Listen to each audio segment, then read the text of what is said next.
So I want to welcome you all. My name is Sally Deckard. I'm a Faculty Support and Development Associate at Ashford. And I want to welcome you to, this just sounds like a fascinating presentation, Disturbing Discourse, Supporting Dialogue in the Global Classroom. And our presenters today are Cowan, and Christina Jaquez, who are student conduct officers, and Matt Galloway, who is a student care manager. And I'm very much looking forward to hearing what they have to say. The chat is open. I'll be kind of taking a look at it as we go through the presentation to gather together questions. So without further ado, my dear presenters, the floor is yours. Thank you so much, Sally. This is Kim, and thank you for coming to our session today. Have you ever had a situation in your classroom where a post gave you pause, where you were not sure how to respond or support a student? Maybe a time where you realized that you had a negative reaction to that post. We certainly hope that this hasn't occurred. However, we do realize that this can happen from time to time. We're here today to talk about discourse in the classroom, not to necessarily offer anyone a magic solution, but sometimes bringing us back to the most basic things can really help us de-escalate situations, determine how to support students, as well as how to get support ourselves. So the larger context of the issue would be the online presence. Basically, we're looking at social media. We're looking at people in power who, and I say power with some quotation marks, people who post, whether it's celebrities, whether it's presidents, whether it's secretaries of state, no matter who it is, people in power are posting without consequences. All the hatred that we see, all the divisiveness that we see across the social media platforms, whether it's Twitter, whether it's Instagram, whether it's Facebook. There's a rise in white nationalism. The 2016 presidential election, we saw some increased incidents of hardened and fixated political ideologies out there in the world. And this is basically something that we're seeing happen all over social media that could also kind of seep into this online classroom. We really believe that radical thoughts and ideas are not in and of themselves dangerous or problematic. So we'd like to talk about certain things that can be decisive and give you some ideas about how to move forward with them. And one emerging theme on college campuses and universities is kind of the rise in student activism. And oftentimes, student activism will bring light to the inequalities that marginalize communities face on or off campus. And one of the best ways for those students to kind of fix that problem is to feel empowered and to feel like their grievances and needs are heard. But as higher education institutions, we need to engage with those students in healthy discussions about educational, political, and socioeconomic systems. One of the big things here at Ashford is we pride ourselves on the diversity of our student population, and that also means a diverse set of opinions and concerns. And so in the catalog, what is Ashford's actual perspective? I'm going to read verbatim two sections. One is the commitment to diversity. It states, Ashford University prepares students to serve populations with diverse social, ethnic, economic, and educational experiences. Both the academic and training curricula are designed to provide an environment in which students can develop the skills and attitudes essential to working with people from diverse backgrounds. And then in our academic and professional standards section, it states, central to the university's mission is a commitment to high-quality learning opportunities and educational programs that are accessible, affordable, and innovative. Seeking to serve diverse needs, the university embraces the liberal arts as a perspective for learning in its undergraduate programs and offers graduate students within a framework of professional competence. Through this learning environment, the institution encourages and engages students in the pursuit of intellectual growth, social responsibility, and lives characterized by service and personal integrity. So it's really clear that the university does want to encourage these dialogues to happen in a respectful way. From the larger context of what's happening in the world, to what we'd like to see through our catalog and our policies, we go down to that individual level. And radical views does not necessarily mean that there's imminent violence. We really want to take a look at the role of the university of not necessarily policing or extinguishing radical thoughts or views. We are not teaching students how to think or what to think. We want to provide them with tools so they can speak civilly to one another. They can learn other people's perspectives. So we really look at the university as a potential ground for an individual to have a safe space so they don't see violence as a reasonable path. So what can we really do in order to help them post their views, but also help them listen to others, help them understand how their views might affect other people? So at Ashford University, we subscribe to the National Behavioral Intervention Team Association, or what we like to call NBITA, and we utilize resources from them, assessments from them, so we are able to review and really assess threat levels and other things for concerning student behavior. A more current assessment that's come to light due to the recent concerns of violence and a rise in divisive communication is really this look at risk elements, protective elements, and mobilization factors. So a way to really look at it is through this gas can. Those are your risk elements. So these are concerning thoughts or elements or behaviors that you might see. Again, doesn't mean that violence is the end, but these are things that may rise, bubble to the surface, and you kind of think, what are we going to do with this? Water is really your protective element. It's your support and your balance. It's a way to dampen that gas so it doesn't ignite in any way. Those mobilization factors are the match. That's really what leads students or people to plan and to implement potential violent situations. So we look at this higher education as a way of providing a student with social connections, pluralistic inclusivity, nonviolent outlets, have some social safety, give them some emotional stability, professional and academic engagement, global competence, empathy, a sense of identity, and to understand the consequences of their actions.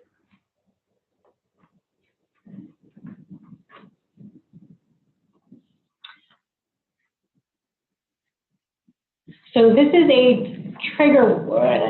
Yeah, we missed a slide. I can just talk to it. Yeah. We're missing a slide, but really we wanted to, we roll on the fly here. Really wanted to bring this back to where will you see this? And most often you will see this in the classroom, in your discussions and assignments. And particularly if you're teaching a course that might have a polarizing view or assignment. I've seen ones about gay marriage. If you're, in political science, obviously that's going to be a hot topic course right now. And so really kind of preparing yourself as you go to teach some of this content at looking at, does this have the potential to start this debate? Does it have a potential for a student to present a viewpoint different from my own, and realizing that, and how you might be prepared with that. And we're going to give you some tools later, as we move forward through this. But we wanted you to really think, as you go into each of your classrooms, looking at, really reflecting on, is there an opportunity here that might cause some heated conversation or discussion? Yeah, so basically a dialogue has begun in the classroom, and I want to say right now, trigger warning, because this is a sensitive subject in both the prompt itself as well as the response that you might see in the classroom. So this will be our opportunity to get a little bit of your feedback here. So Sally, if you do have that poll ready for us, I'm going to read the section of the prompt from a POL course, and then I'm actually going to read a section of, or a portion of a student post. And my question to you out there, whoever's listening, is really to get what your reaction is. What is your reaction? Is it something that's mild? Is it something that's medium? Do you have a high reaction to it, or do you have a severe reaction to what the student has posted? So here's the prompt. Immigration has emerged as one of the key U.S. policy issues of the modern era. Identify a scholarly article that answers research questions associated with the debate over immigration. Briefly describe the findings and provide your perspective on whether or not you think the findings are valid. Here is a post from a student. And again, trigger warning. We could stop the droves of immigrants if we do not have so many bleeding hearts. It would be easy opening up hunting season on illegals crossing the border and release the military's hands and let them open fire on those entering by boat and plane. We pay the police to protect us, even to kill those who are criminals in some cases. These people entering our country illegally or against the system are nothing but criminals and deserve to be treated as such. And this is not related to the caravan. This is actually from a while ago. Correct. So I don't know if... there we go, the poll. There's the poll. It's not coming up on my screen, but anyways, if you see the poll, please go ahead and complete that. What is your reaction to the student vote? Seeing high and severe reactions, one medium, a little bit of a split. Yeah, and I think this is good. We recognize that there's going to be a range of interpretation in what we see and what we feel when we get that kind of response posted in the classroom. I myself, I love this example because it forces me to challenge myself and my awareness of my own triggers. I can take a moment before I'm in that actual exchange to consider the reactions I just had. My best guess, as we're seeing right here, is that folks in the room may want to refer this student for conduct. Some may want this student removed from class. Suspension or expulsion language may start to creep out. And for others, it's a part of the dialogue, it's learning opportunity. So there is that range. Some questions that I like to think of to help me plan my next step. First, is this an issue of imminent danger? Kim touched on this. Keeping in mind the pieces that she shared, do I see an issue of physical safety? As will always be the case, concerns of that kind are going to require an immediate referral. So unless that's the case, though, I want to just encourage receive with care. What I like to do is consider what's in my role in context of this statement. Am I reacting as a member of a community under attack, an expert, a peer, the instructor in this course? And what's in my control? Maybe how I respond, the tone I set, the expectations I set in this space. And I do want to pause just briefly to talk about expectations and kind of ask, and this can be either brought into the chat or just something you think about to yourself, but how do your students know what your expectations are and where are those visible to them? So shifting back to role and control for me, this is thinking through, what allows me to consider the impact that I want to have with my response in my next step. And it also helps me come from a place where I'm less triggered. I'm not using that triggered state to drive my reaction, to drive my communication. Christina, anything I missed on this one that you want to add? Yeah, I think as far as expectations, it's really important that your policies are stated, and especially when it comes to communication, sometimes it's nice to take that little pause, and so you don't have to respond to every email as soon as you get it. So really setting those expectations up front with your classroom.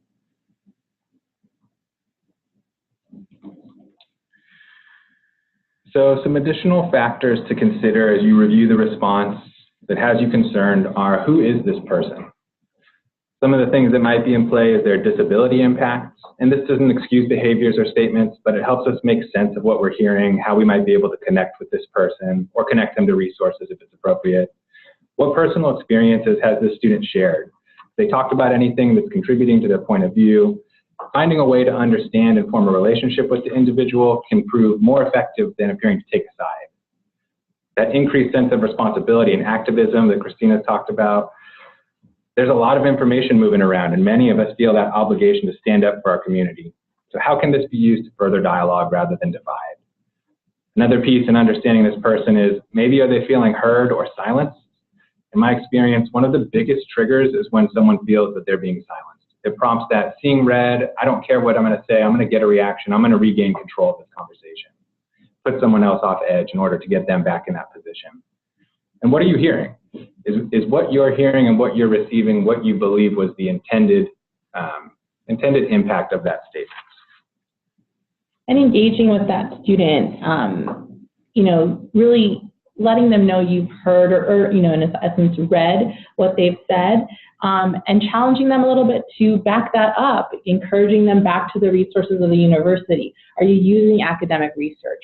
Show me where you found this article. Really engaging with them in that way so they do feel heard and acknowledged by you. So now that you've taken that time to assess your triggers, what your role is in the dialogue, what's in your control, and any factors that might be playing a part in this conversation, it's time to respond. So here I say engage with care. You can kind of lean into that conversation as we're encouraging. You can certainly work to redirect it. Or as as Kim had said, you can extinguish it, which is what we're trying to avoid here, and recognize that that can come with some additional consequences. So in an effort to lean in, some tips or tools that you might want to consider: revisit those expectations early in potentially difficult conversations. Practice empathy, and Kim, I think this fits back with what you're saying. We're using questions about points of view to help students think critically about their perspectives and those of others. This is where you as the instructor or the faculty member may also want to think about how you're showing your students that you're taking time to understand their point of view. The goal here, avoid argumentation. I think we can all agree that if we are arguing, none of us are listening. Providing supportive and developmental feedback. It's about being intentional, careful with your message, choosing what to respond to, working to raise awareness rather than take a stance that may crystallize a point of view. Avoiding judgment statements, and this is a tough one, but something that I think is really important, is accepting students where they're at. And then remembering some traps. So becoming the expert, I think this fits with what we've been saying. We're here to solicit ideas, not act as a source of truth. We want to avoid labeling. This can divide us rather than join us together in a conversation. And that premature focus, which is such a tough one, the rabbit hole we might all go down if we hear that triggering statement. Are you seeing the message versus are you receiving the message as it was intended, or interpreting it based on an initial statement? If going more of the redirecting route, one of the first things I always recommend is check in with your student. Is there more to this than the statement? And can you see a way to offer support? Shifting focus from that trigger to what is it that you need? What is driving this communication? Rolling with resistance is a term I take from motivational interviewing. Avoid pushing for agreement. Use the opportunity to shift that focus. Acknowledging opposing opinions and moving focus to academic responses is another tool. And then I think, Christina, this fits with what you were saying, requesting academic sources. We're reminding students that their arguments should be backed by Ashford-approved academic sources. If there is that time where you do need to end the conversation, consider a direct message about the issue, provide clear information about the intervention, and a reminder of consequences for ongoing communication. And this is where it's just so important to document all the steps that you have taken, so that if you do need to escalate this outside of the classroom and elicit some additional support, you've got that timeline, you've got that picture, you've shown through your interaction the steps you've taken to try and create this dialogue and why it's moved to a point where there's an additional intervention that might be needed. So remember, and I think this fits with what we've been talking about in terms of Ashford's values, and this is a quote that I take from a training: even if a person's way of acting, living, or expressing themselves doesn't align with our values or what we think is correct, it's still important to treat them with respect. This means understanding the difference between when someone makes personal choices that cause us to be uncomfortable from when a person is in danger or causing harm, and we need to consider how to take action. Before we go on, any other tips or recommendations either of you have when you're in that conversation? Anything I missed there? I think that the point that I'd like to hone in on is, I think Sally kind of said it too, we never know what's going on with the lives of our students unless we ask. So not making assumptions about where a student is at, or, based on something that they post, thinking that you can change their mind. That's not what it's about. It's that agreement is not the goal. You're not necessarily in the classroom to tell a person or a student how to think, especially when it's an adult who's had a very long, full life, has had experiences that you don't even necessarily understand. So it's really taking a step back, understanding whether or not you might be triggered by something, and then taking another step back and thinking about how would I want somebody to really connect with me on this and allow me to feel the way that I need to feel, but how can I guide it to be more civil if there is some word choice that they've had that has triggered somebody else. That's not always an easy thing. I know a lot of people like to shy away from conflict, shy away from those tougher conversations, but this is really an opportunity for us to give them that safe space and to guide them, and hopefully they'll take our guidance to have those difference of opinion conversations, have that critical thinking moment, and not choose violence, and choose just difference instead. And what it makes me think about too is all of these are about slowing down a conversation and building in time so that it's really intentional. I think we talk a lot about that urge to respond. We want to get ahead of something. So really these are about building in some time and space so you can be careful with that conversation. And then just to go back to a little bit of what Kim reminded me of, remember that our Ashford student is not the typical college student who is 18 and fresh out of high school and, you know, learning the world now. These are people who often have multiple life triggers. They're older, they're probably working full time, they're probably taking care of family, etc. So remembering that we're working with a very non-traditional student who actually might have more hardened views than a college student who's very open to everything right now. So keeping that in mind. And then the other piece, really the point of our presentation today is to help you feel empowered to set those boundaries, to be able to engage with our students, but at the same time have the tools you need to say, I'm only going to respond to your academic, questions. I implore you to, student, go to your advisor with some of your concerns if you know that there's a life instance happening, going back to your FSDA should you need to get more support. But really, we hope that you feel a little bit more empowered than you were about 25 minutes ago to be able to handle some of these situations that we know are happening on college campuses, both traditional and online. Can I just call out Sally real fast? I love that metaphor. She says they call them lifesaver moments. Pop in a lifesaver and don't do anything until it dissolves. That is perfect. No chewing allowed. And I think as we've talked about, when it does reach that line, it is time to escalate issues and list support. So with that, we did want to talk just briefly about some of the offices, some of the resources that may be helpful if you do find yourself in one of these conversations. Yeah, we definitely don't want you to think that you're alone. We've been talking about how to help our students. Well, sometimes you're going to be triggered too, and you don't know how to get help.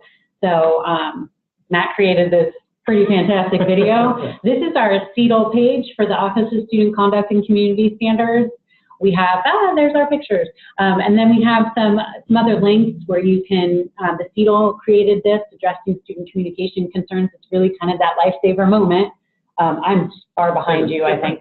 So, but these are a whole bunch of resources that are available to help you deal with assessing the written word or looking at some of the things. How can I de-escalate? What's my word choices?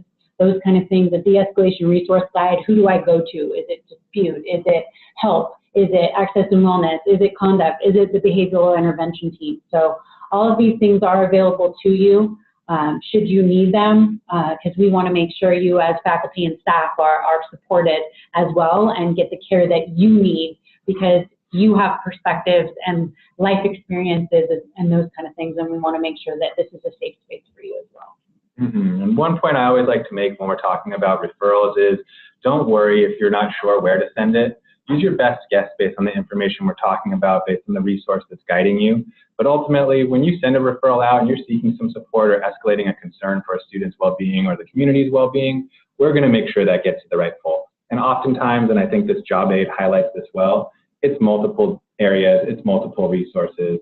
So just know that we'll make sure to get it in the right place, and we just want you to be bringing this up as soon as it makes sense to. And that's why our presentation is a combination of all of us who work together, because oftentimes we are running to Matt, like, here's what's going on with this student. What's the best way for us to handle this? And vice versa. So just know that we do work together. Yeah, here's the information for how to get in contact with Christina or I, and we are the two that serve the Office of Student Conduct and Community Standards, and we are also part of the behavioral intervention team along with Matt. Matt and I are the co-chairs for that, so we do have those resources and contacts for you. For faculty on the line, if you have questions about behavioral intervention team, Gerald Cowan is your faculty representative. If anybody from Student Services is on the line, your point of contact would be Rachel Wellish, or our finance team, Brittany Smith. So we have a lot of representation. It is a cross-departmental team. We are looking at those issues that are bubbling up in multiple places and seem to be affecting the community's well-being, the business operations, a variety of issues. Access and wellness, if there are disclosures of disability or a student who's currently documented, information about how to access additional support through our area there. And then the Student Advocate Helpline, which is one of the functions I oversee. We are equipped with a couple of student advocates with clinical experience who work to offer case management services to our students when their needs are exceeding their resources and they may benefit from some additional support. With that, we want to open it up just a little bit. We know we have about 5 minutes left, so if there are any questions, any additional thoughts, tools that you might have used that we didn't bring up, anything else that you think would help those of us in the room here as we tackle some of these challenging conversations, we'll open it up for some Q&A and some sharing. And if you have any suggestions or recommendations that you've identified as a gap in your area where you could use help from any of our areas, we're definitely open to that. We want to fill up that resource center with as much that can support you as possible.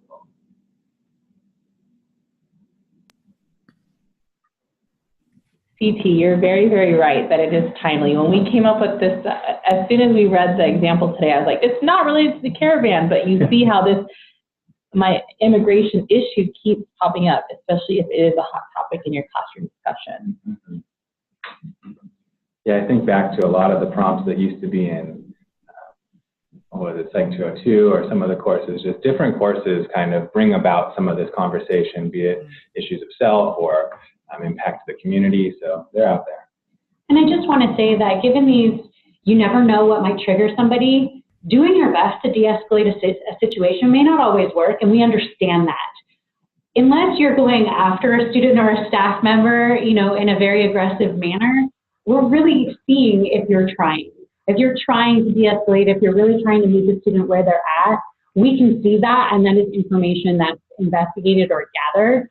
So we know it can be kind of nerve-wracking sometimes. So if you do need help and you're a faculty member, your FSCA has worked very closely with Christina, myself, even Matt's group, so they can provide you with support or they can get support from us if they need it. So we know it's not always easy. I love some of those questions when it's just a, hey, I'm thinking about how to tackle this and I'm not exactly sure. Can I get your thoughts on something? It's not yet a referral. I'm not looking for someone else to jump in. I want to keep this kind of close, but I'm not sure about the next steps. So definitely use us as a resource, call with questions, email, anything. And I love Stacy's comment, ask the student what you can do to help them move forward. And I think sometimes reframing it so the student can get off their viewpoint and opinion more to the success of them moving forward. And yeah, it's really about the root of the issue. Mm-hmm. Sometimes it's not about immigration. Sometimes it's not about you. You just triggered something for them because they might have lost their job or a family member or are in crisis in some way. Remind them of something. Right, and sometimes you just need to try to do your best to figure out the root of the issue or to at least provide them with support. And last point is these sessions, you're investing in yourself, taking care of yourself, because that's the most important way for you to give back to our students. So we really do appreciate all that you do.